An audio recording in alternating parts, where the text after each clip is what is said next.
नमस्कार, cook with तेजामध्ये तुमचं सगळ्यांचं मनापासून स्वागत आहे। आज आपण बघणार आहोत आलेपाक म्हणजेच आल्याच्या वड्या। लहानपणी आजीच्या बटव्यातनं हमखास निघणारा पदार्थ म्हणजे आलेपाक। सर्दी खोकल्यासाठी आलं हे उष्णतावर्धक असतं, त्याच्यामुळे आपल्या शरीरामध्ये उष्णता वाढते। मग त्याच्यासाठी आपण त्याचं काय करू शकतो तर थोडासा एक आल्याचा रस काढायचा, आलं किसून घ्यायचं, मिक्सर मधनं काढायचं, पिळून घ्यायचं आणि एक 3 ते 4 चमचे जर आल्याचा रस असेल तर त्याच्यामध्ये तितकंच मध घालायचं, थोडंसं लवंगाची पूड घालायची आणि येता जाता ते जर तुम्ही चाटत राहिलात तर तुमची सर्दी खोकला जरा कमी होतो किंवा बंद होतो। दुसरं असं की आल्याचं पाणी करायचं। आल्याचं पाणी करायचं म्हणजे काय करायचं तर एका पातेल्यामध्ये 1 लिटरभर पाणी घ्यायचं आणि त्याच्यामध्ये 2 ते 4 चमचे आल्याचा रस पिळून घालायचा आणि ते पाणी उकळून किंवा आलं तसंच घातलं किसून तरी चालेल आणि ते पाणी उकळून येता जाता गरम पाणी थोडंसं पीत राहिलात तर तुमच्या शरीरामध्ये उष्णता राहण्यासाठी त्याचा उपयोग होतो। कधीतरी आजारपणात असं होतं की आपल्या जिभेला चव राहत नाही, मग त्यासाठी काय करायचं, थोडंसं आलं किसायचं, त्याच्यात लिंबू घालायचं, काळं मीठ घालायचं आणि येता जाता ते चाटण जे आहे किंवा तो जो आपण किस केलेला आहे तो थोडा थोडा खात राहिला तर जिभेला चव येतं आणि दुसरं म्हणजे त्याच्याने भूक पण वाढते। तर असे आल्याचे काही उपयोग उष्णतेसाठी म्हणून आहे। आज आपण करणार आहोत आल्याच्या वड्या। त्या कशा करायच्या त्या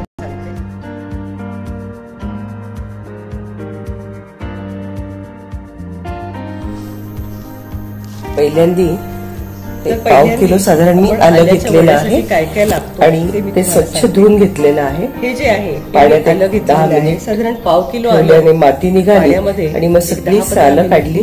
आलं विकत घेतानाच मोठे मोठे तुकडे घेतलेले आल्याचे, म्हणजे मग ते आपल्याला सोलायला सोपं जातं। त्याच्यानंतर साखर घेतलेली आहे, साधारण जेवढं आलं तेवढीच आपण साखर घेतली, लागलं तर आपण त्याच्यात दुसरी साखर नंतर घालून घेऊया।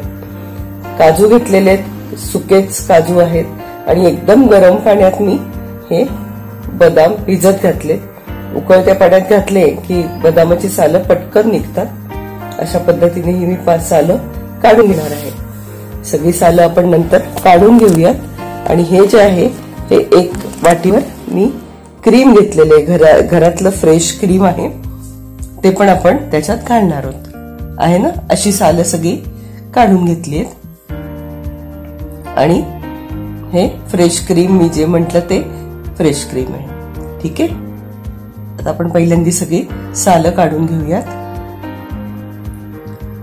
गरम पाण्यात पटकन निघतात ती। ते झालं की आता आपण आलं पहिल्यांदा चिरून घेऊयात। आल्याचे साधारण मिक्सर मध्ये बारीक होतील असे तुकडे करायचे, जाड बारीक कसेही केले तरी चालतील, पण मिक्सर मध्ये एकदम बारीक करून घ्यायचं आहे ते। ठीक आहे, अशा पद्धतीने आपण सगळं आलं पूर्ण बारीक करून घेऊयात। हे सगळं आलं आपण बारीक चिरलेलं आहे। आता हे मी मिक्सर मध्ये टाकते आणि एकदा मिक्सर बारीक फिरवून घेते, मग आपण त्याच्यामध्ये बाकीच्या गोष्टी घालूयात। आता हे बारीक फिरवल्यावर मी ते बदाम आणि काजू जे होते, सालं काढलेले बदाम आणि काजू हे आणि साधारण आपण त्याच्यामध्ये 1/2 पाऊण वाटी मी दूध घालून हे परत बारीक करून घेतलं आहे ना, एकदम छान त्याची पेस्ट झालेली आहे। आता ते मी नॉनस्टिक भांड्यात काढते आहे। जनरली मी नॉनस्टिक भांडी वापरत नाही, मी स्टीलची किंवा लोखंडाची भांडी वापरते, पण वड्या करताना नॉनस्टिक भांडी जरा सोयीची पडतात म्हणून आपण, नाही तर मग खाली लागतात ना, म्हणून मग मी नॉनस्टिक घेतलेलं आहे। आणि ही साय ही आपण सगळे घालून घेणार आहोत आणि साखर। याच्यामध्ये ना बेसिक या वड्या करण्यामध्ये मेन जे आहे ते पेशन्स आहे। आपण त्या वड्या घट्ट होईपर्यंत त्या ढवळत राहायच्या आहेत साखर गॅसवर घालून। आधी आपण हे एकजीव करून घेऊ आणि मग आपण ते गॅसवर घालू। आता मी ते गॅसवर ठेवलेलं आहे। आता 2 मिनिटांनी ते वितळलेलं आहे। आता हे सारखं आपण एक 10 ते 15 मिनिट आपल्याला हलवावं लागतं। याच्यात एक गोष्ट तुमच्या लक्षात येईल, ज्या वेळेला आपण हलवत नाही त्यावेळेला ते खूप उडतात बरं का, तर ते अंगावर पण उडायची शक्यता आहे, त्यामुळे चटका बसायची शक्यता आहे किंवा गॅसवर पण आजूबाजूला ते उडतं। त्याच्यामुळे पाहिजे तर तुम्ही एखादं ओलं फडकं ठेवायचं आणि ते सारखा गॅस पुसत राहायचा, कारण ते घट्ट झालं किंवा परत ते ओलं करून ते शिंतोडे आपल्याला पुसावे लागतात। साधारण एक 10 ते 15 मिनिटाने त्याची कन्सिस्टन्सी आता अशी झालेली आहे। मी पाण्यात तो गोळा घालून बघितला तसं तो हाताला तो गोळा तयार झाला, याचा अर्थ ते आता होत आलेले आहे। हे आपण भरपूर जितकं आपण हलवून घेऊ ना तितकी ती वडी हलकी होते। आता हा गोळा तयार झालेला आहे, तुमच्या लक्षात येईल त्याची कन्सिस्टन्सी कशी आहे। साईड सोडायला लागलं की याचा अर्थ तो गोळा झालेला आहे।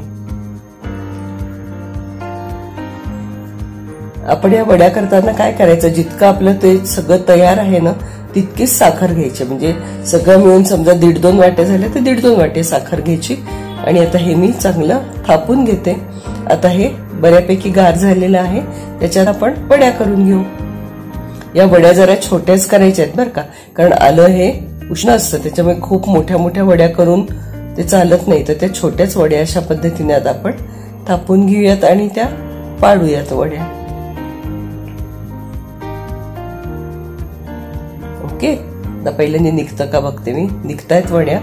आता एखाद्या उचटण्या या पद्धतीने आता त्या वड्या काढून घ्यात। आहे ना साधारण 1.5 सेंटीमीटर लांब आणि 1.5 सेंटीमीटर 1.5 बाय 1.5 सेंटीमीटर अशा छोट्या छोट्या आपण वड्या केलेल्या आहेत। या वड्यांमध्ये ना आपण बाकीच्या गोष्टी घातलेल्या आहेत ना, काजू बदाम वगैरे, त्याच्यामुळे या वड्या तिखट नसतात आणि पूर्ण परत असं की साय घातल्यामुळे त्या वड्या बर्फी सारख्या लागतात, साधारण काजू कतली सारख्या वड्या लागतात।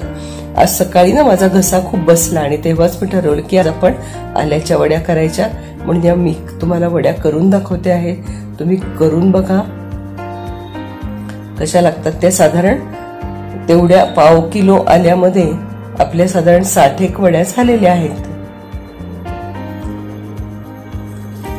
60 वड्या होतात आणि त्या भरपूर व्यवस्थित टिकतात, फ्रीजमध्ये तर टिकतात, बाहेर पण काही दिवस टिकतात। चला तर आता आपल्या या आल्याच्या वड्या मस्त झालेल्या आहेत, बाहेरून चांगल्या कोरड्या झालेल्या आहेत आणि आतून ओलसर आहेत, अजिबात चिक्की सारख्या त्या कडक नाही आहेत, मऊसर आपण ज्या पद्धतीची काजू कतली असते ना त्या पद्धतीच्या या वड्या झालेल्या आहेत। घरातल्यांना पण खायला द्या, तुम्हीही 1-2 तोंडात टाका। फक्त एक लक्षात ठेवा की आलं उष्ण असल्यामुळे जास्त खाऊ नका, नाही तर तोंड येईल। करून बघा, मला सांगा कसं झालं आहे ते, आणि दुसरं म्हणजे माझा channel cook with Teja subscribe करायला विसरू नका। धन्यवाद। अन्नपूर्णा सुखी भव।